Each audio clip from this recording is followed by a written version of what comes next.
കൂട്ടുകാരല്ലോ. എനിക്കും കഥ വലിയ ഇഷ്ടാ. ഞാൻ ഇറങ്ങാൻ നിൽക്കുന്ന നേരത്താ അച്ഛക്ക് കഥ പറഞ്ഞു തരാറ്.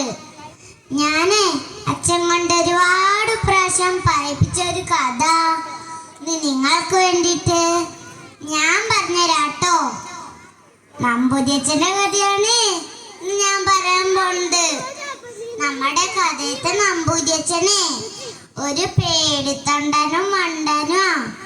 പക്ഷെ മൂപ്പരുടെ പറച്ചിലേട്ടാലോ ഭയങ്കര ധൈര്യം എന്നിട്ടോ തോന്നുക.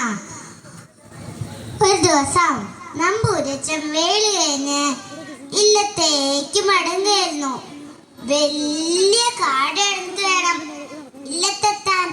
വലിയ കാട് വെച്ചാലോ കൊടും കാട്. നമ്പൂതിരിയച്ഛന്റെ ധൈര്യത്തെ ടിന്നങ്ങട് ചോർന്നു പോയില്ലേ. പിന്നെ നാരായണ എന്ന് ജയിച്ച് നടക്കാൻ തുടങ്ങി. കുറച്ചു നേരം പിന്നിട്ടപ്പോ തന്നെ ആരോ വിളിക്കണ്ടോന്ന് സംശയം. ഇല്ല, തന്നെ പേടിയുണ്ടാവും. പോവാ എന്ന് വിചാരിച്ച് നമ്പൂതിരിയച്ഛൻ പിന്നെയും നടന്നു. നമ്പൂതിരിയച്ഛ ആരോ വിളിക്കുണ്ടോ? നമ്പൂതിരിയച്ഛൻ ഒന്ന് നിന്നു ശ്രദ്ധിച്ചു.